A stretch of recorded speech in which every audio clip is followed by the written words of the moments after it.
द्वारकाधीश। आज का टॉपिक है जिनके साथ आपकी बातचीत नहीं हो रही उनकी दुनिया में क्या चल रहा है। तो उनके दुनिया की खबरें जानने की कोशिश करेंगे टैरो की और ओरेकल की हेल्प लेके। शुरुआत करेंगे कार्ड शफल करके। जनरल कलेक्टिव रीडिंग है, इसलिए हो सकता है कुछ कार्ड्स आपके साथ रेजोनेट करे या फिर पूरा रीडिंग, इट डिपेंड्स। रीडिंग अगर आपको पसंद आता है तो चैनल को लाइक और सब्सक्राइब करना ना भूलें।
पहला जो कार्ड मिला है वो है द चैरियट का, कैंसर का कार्ड है, कर्क राशि।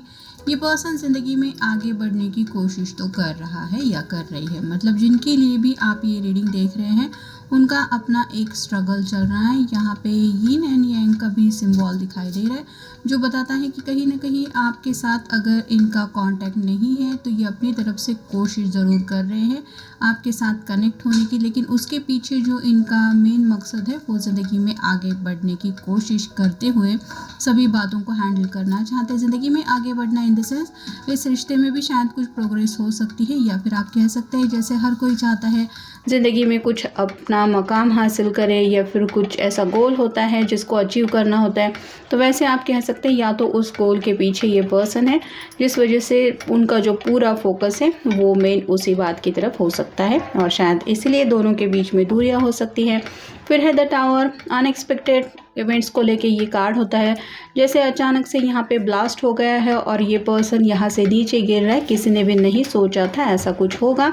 वैसे ही शायद दोनों के बीच में अगर कोई टावर मोमेंट आ गया है तो इस रिश्ते में दोनों किस तरह से सेपरेट हो गए, ये आखिर क्यों हुआ, ये अभी तक वो समझ नहीं पा रहे हैं। लेकिन जैसे ये पर्सन यहाँ पे फंसा हुआ नहीं है, नीचे गिर रहा है, चोट लग रही है, लेकिन वो रिकवर हो सकता है।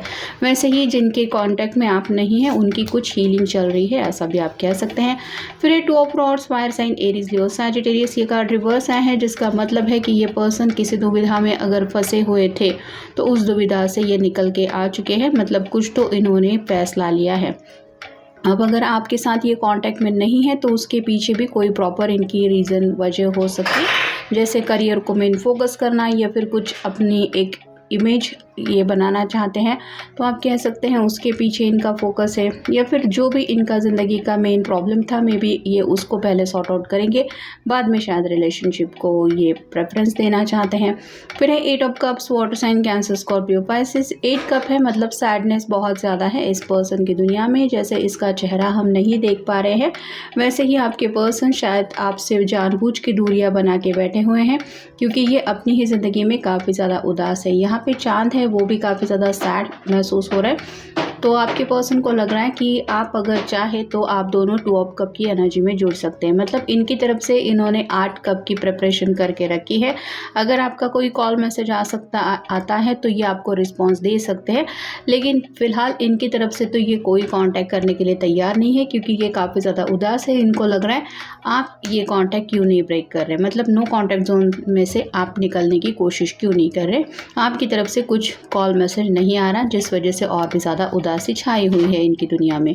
फिर है द हर्मिट, वर्गो का कार्ड है, ये जैसे लैंटर्न लेके कुछ ढूंढने की कोशिश कर रहे हैं, वैसे ही आपके ख्यालों में रात रात भर ये पर्सन जगता ज़रूर रहता है और कहीं ना कहीं उनकी ये चाहत ज़रूर होती है कि आज के दिन शायद उसका कॉल आ जाए, मैसेज आ जाए, लेकिन इसके हाथ में जैसे एक लाठी है, मतलब वैंड, अपनी तरफ से ये एक्शन नहीं लेना चाहते क्योंकि इंतज़ार है इनको आपकी तरफ से एक्शन का। फिर है 3 of rods, fire sign Aries, Leo, Sagittarius. इनके पास भी कुछ ऑप्शंस है, जैसे फिर भी इस पर्सन ने एक ही वैंड को हाथ में ले रखा है और ये इंतज़ार कर रहा है सामने से आने वाले जहाज़ का। वैसे ही आपके पर्सन ने शायद यही फैसला किया है कि अगर उसको मुझसे बात करनी है या मुझे कांटेक्ट करना है तो मैं रिस्पांस देने वाला हूँ या देने वाली हूँ, लेकिन मैं भी इंतज़ार करूँगा या करूँगी। तो कहीं ना कहीं वेटिंग पीरियड में इन्होंने आपको रखा है। और फाइनल कार्ड है द हाई प्रिस्टेस। ये कार्ड रिवर्स आए हैं, जिसका मतलब है उनको लगता है कि आपको क्लियरली पता है कि आपको अपने पर्सन से कांटेक्ट करना है या नहीं। अगर आप नहीं कर रहे हैं तो उसके पीछे आपका जो रीज़न है वो शायद इनको पता है कि आप क्यों नहीं कांटेक्ट कर रहे हैं या फिर क्यों नहीं कांटेक्ट करना चाहते। तो आपके कहीं ना कहीं फैसले को भी ये रिस्पेक्ट करते हुए अपनी तरफ से भी अपने आप को बाउंड्रीज़ में रख रहे हैं कि चलो ठीक है, कोई बात नहीं, उसको अगर नहीं बात करनी तो नहीं बात करेंगे। और अगर मैंने जैसा कि कहा कि आप सामने से कोई कदम उठाते हैं बातचीत करने के लिए, तो चांसेस अच्छे खासे बन रहे हैं कि ये आपसे कम्युनिकेट करने की कोशिश करे या फिर आपके कॉल को, मैसेज को कुछ ना कुछ ये रिस्पॉन्स दे। नेक्स्ट है मैच्योरिटी। जैसे सूझबूझ के साथ ये पज़ल जोड़ना पड़ेगा एक एक करके, जहाँ पे दिमाग का काम है, वैसे ही आपके पर्सन को लगता है कि आप दोनों के अंदर इतनी तो मैच्योरिटी है कि अगर रिश्ते में कुछ चीज़ें बिखर गई हैं तो उनको कैसे सही तरीके से साथ में लाना है। मतलब रिलेशनशिप के लिए अगर काम करना है तो उसके लिए फ़ोकस करने के लिए भी ये तैयार हैं, लेकिन जैसे ध्यान देना होगा, एक एक करके ये पीस जोड़ने पड़ेंगे, वैसे ही आप दोनों को भी सोच समझ के इस रिश्ते की तरफ आगे बढ़ना पड़ेगा, ऐसा उनको लग रहा है। फिर है वांट्स एंड नीड्स। हमें क्या चाहिए या हमें हमारी क्या ज़रूरत है। जैसे खाने के लिए इस गाय को सिर्फ चारा चाहिए और इस ह्यूमन बीइंग को कुछ अच्छा खासा, आप कह सकते हैं, खाना। अगर यही हम एक्सचेंज करें, यानी कि ह्यूमन बीइंग को अगर हम चारा रखें तो उसके लिए वो कोई मायने नहीं रखता। वैसे ही आपके पर्सन चाहते तो बहुत कुछ है ज़िंदगी में, लेकिन जो बेसिक ज़रूरतें हैं ज़िंदगी की, जैसे पैसा कमाना या फिर करियर की तरफ फोकस करना या फिर अपनी ज़िंदगी में जो भी प्रॉब्लम है उनसे डील करना, ये शायद उनकी हद से ज़्यादा नीड है और जिसके लिए ये आपको चाहते हुए भी उन्हीं बातों की तरफ फोकस कर रहे हैं, क्योंकि उनके लिए वो मसले सॉर्ट आउट करना एक ज़रूरी बात है। फिर है माय बेस्ट सेल्फ। अपने आप को बेहतर बनाने की कोशिश कर रहे हैं, मतलब अपने फ्यूचर को लेके कुछ बातें हैं जो इस पर्सन को परेशान कर रही है और इनको पता है कि इनके हैप्पीनेस के लिए, इनकी खुशियों के लिए इन्हें ही अपना बेस्ट देना पड़ेगा और शायद यही बेस्ट देने की ये अपनी तरफ से कोशिश कर रहे हैं। मतलब शायद कुछ अचीवमेंट पाने के पीछे ये पर्सन है। फिर है सपोर्ट। ज़िंदगी में हर किसी को लगता है कि मुझे ऐसे पर्सन का सपोर्ट चाहिए जो मेरी हर एक मुसीबत में मेरा साथ दे, लेकिन हमेशा ऐसा नहीं होता। तो इस पर्सन को भी शायद यही लग रहा है कि काफ़ी ज़्यादा ज़िंदगी में ये अकेले पड़ गए हैं। इनको जो सपोर्ट चाहिए, मे बी मोरल सपोर्ट या फिर सिर्फ हौसला देने के लिए कि डोंट वरी, मैं हूँ तुम्हारे साथ, ये बातें भी अगर आपकी तरफ से उनको सुनने को नहीं मिल रही हैं तो उन्हें लगता है मैं कैसे सामने से सपोर्ट मांग सकता हूँ कि मुझे तुम्हारे सपोर्ट की ज़रूरत है। उसको खुद समझ में आना चाहिए कि मुझे सपोर्ट करना है या नहीं। तो कुछ इमोशनल इनको ऐसी एंग्जाइटी सता रही है जिसकी वजह से ये चाहते हुए भी आपको बता नहीं पा रहे हैं कि इनको ज़िंदगी में आपकी ज़रूरत है। फिर है आई एम कैट। ये जैसे अपने आप को बहुत ज़्यादा ऐसा समझ रही हैं कि हर कोई मेरी तरफ अट्रैक्ट होगा, वैसे ही आपके पर्सन को भी लग रहा है कि उनकी भी अपनी कोई एक वैल्यू है और सामने वाले पर्सन के दिलो दिमाग में अगर इनकी कदर नहीं है तो इनको भी उन बातों की तरफ नज़रअंदाज करना ही सही रहेगा। मतलब वो चाहते हैं कि आप उनकी तरफ आगे बढ़ें, थोड़ा रनर चेसर एनर्जी में ये रहना चाहते हैं। मतलब आप उनके पीछे दौड़े, उनको मनाने की कोशिश करें या फिर उनको पाने के लिए अपनी तरफ से कुछ ऐसी बातें कहें जिसके ये नाराज़गी या फिर जो भी टावर मोमेंट आ गया है वो पल भर में बातें डिज़ोल्व हो जाए, ऐसा ये चाहते हैं। फिर है सेंशुअलिटी। कहीं ना कहीं अपने पॉइंट ऑफ व्यू को लेके ये बातों को समझने की कोशिश कर रहे हैं। मतलब उनको ऐसा लग रहा है कि हर किसी में उतनी अंडरस्टैंडिंग तो होती है कि किस बातों का क्या मतलब होता है, ये हर किसी को पता होता है। जैसे कोई अगर प्यारी प्यारी बातें करे तो सामने वाला पर्सन समझ जाता है कि ये प्यार में काफ़ी ज़्यादा डूबा हुआ है। वैसे ही अगर कोई गुस्से से बात करता है तो समझ में आता है कि बेरुखी काफ़ी ज़्यादा है, इससे बात करने में मतलब नहीं है। वैसे ही उनको लग रहा है कि उनके दिल की जो बात है वो तो सीरियसली आपको पता है ही, तो आप अपने दिल की बातें आसानी से या फिर टेक्स्ट के ज़रिए क्यों नहीं कह पा रहे। मतलब कहीं ना कहीं थोड़ा सा ऐसा कम्युनिकेशन चाहते हैं जहाँ पे थोड़ा सा मे बी आपकी तरफ से ये कम्युनिकेशन में सॉफ्टनेस चाहते हैं कि आप रूठे हुए अगर ये पर्सन है तो उनको मनाने की कोशिश करें। और फाइनल कार्ड है ओनरशिप। तो यहाँ पे जैसे ये ग्लू है और ये आप कह सकते हैं मैच बॉक्स है, तो एक एक करके ये दोनों अगर साथ आते हैं तो ये कुछ बनाने की कोशिश हो रही है। लेकिन यहाँ पे अगर तीली जल गई और ये जो प्रोजेक्ट था वो नहीं बन पाएगा। वैसे कि उनको लग रहा है कि आप दोनों भले ही एक दूसरे के काफ़ी ज़्यादा अपोजिट है, लेकिन अगर ज़िंदगी में कुछ हासिल करना है, जैसे अगर यहाँ पे कुछ बनाना है तो इन दोनों को मतलब जोड़ के ये बनाने की कोशिश हो रही है। वैसे ही आप दोनों का अगर यूनिवर्स ने साथ लाया है तो इस रिश्ते को बचाने के लिए या फिर इस रिश्ते को आगे ले जाने के लिए जो कोशिश करनी पड़ेगी वो दोनों को करनी पड़ेगी। किसी अकेले का ये काम नहीं है, ऐसा इनका कहना है। मतलब या तो हो सकता है ये अपनी तरफ से कोशिश कर चुके हैं और इनको लग रहा है कि अभी आपको कोशिश करनी चाहिए, या फिर इनको लग रहा है कि दोनों मिलके कुछ बातें सॉर्ट आउट कर सकते हैं, लेकिन उसके लिए दोनों की तैयारी होनी चाहिए। ये अकेले सिर्फ अपनी तरफ से आगे बढ़ने के लिए तैयार नहीं है। अब देखते हैं बाकी के कार्ड। सी हैंड रिटर्न मैसेजेस हैं। नकारात्मक सोच बदलो। तो उन्हें लगता है कि मे बी आप थोड़ा सा निगेटिव माइंडसेट से इस रिश्ते को देख रहे हैं। तो कुछ निगेटिविटी अब अगर आपके माइंड में है या फिर कुछ बातों की वजह से इस रिश्ते में आप आगे नहीं बढ़ना चाहते, तो इनको लगता है कि कम्युनिकेशन से वो बातें चेंज हो सकती है, लेकिन उसके लिए कम्युनिकेट करना ज़रूरी है। फिर है मन शांत रखो। कई बार ऐसा होता है कि पास्ट की यादें हमें बहुत ज़्यादा तड़पाती रहती है और उन्हीं यादों पे हम जीते रहते हैं। हमें पता नहीं चलता वक्त कितना बीत रहा है, ऐसा लगता है जैसे कल ही की बात है, और ऐसे में मन बिल्कुल भी शांत नहीं रहता।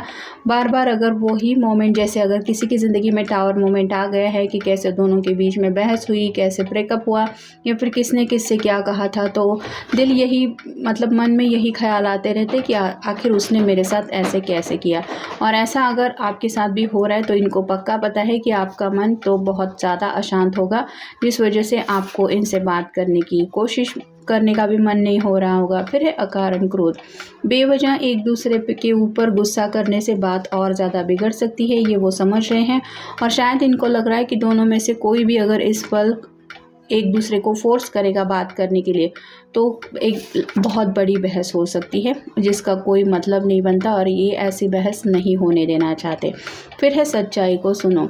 अपने दिल की आवाज़ हर कोई सुन पाता है और इनको लगता है कि आपका दिल अच्छी तरीके से जानता है कि उसको क्या चाहिए। उसको सच पता है कि मतलब आप दोनों के रिश्ते में एक दूसरे के लिए प्यार है नहीं है। आपने भले ही इस पर्सन को बोल दिया हो कि मुझे तुम्हारे साथ इस रिश्ते में आगे नहीं बढ़ना है, लेकिन आपका दिल भी जानता है कि सच क्या है। तो ये कहीं ना कहीं आपकी तरफ से ऐसा एक्शन चाहते हैं कि आप फर्मली अपने मन की सुनते हुए आगे बढ़े। फिर है सही रास्ता चुनो।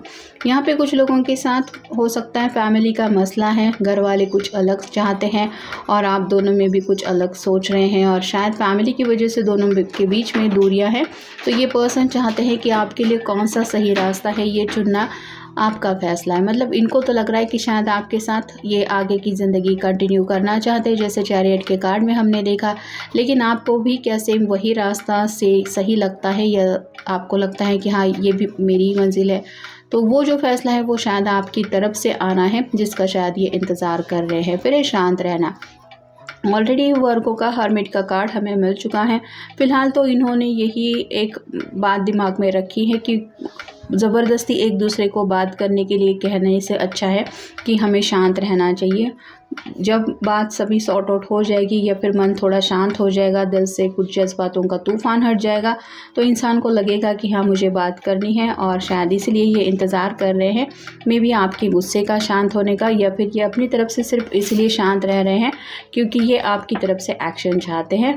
और फाइनल कार्ड है कुदरत में थोड़ा समय व्यतीत करो। तो नेचर में टाइम स्पेंड करना चाहते हैं। हो सकता है आप दोनों को भी सैटरडे या संडे आउटिंग करना पसंद है, और अगर अब तक आप दोनों ने ऐसी कई बार आउटिंग की है तो इनको लग रहा है कि ऐसे सैटरडे संडे जब आते हैं तो आपको इनकी याद आनी चाहिए, या फिर आपका मन होना चाहिए कि आप इनसे पूछें कि चलो कहीं मिलते हैं किसी गार्डन में, या फिर अगर बीच वगैरह ऐसा कहीं आपके यहाँ पे है समंदर वगैरह, तो वहाँ पे मिलते हैं, या फिर थोड़ा सा ऐसा ग्रीनरी एरिया यहाँ पे नेचर के कुछ ऐसे पंछियों की आवाज़ या फिर आप कह सकते हैं पेड़ पत्तों की आवाज़, तो थोड़ी आप दोनों की भले ही खामोशी हो लेकिन उन सब बातों का एहसास ही दिल को एक ही कराता है।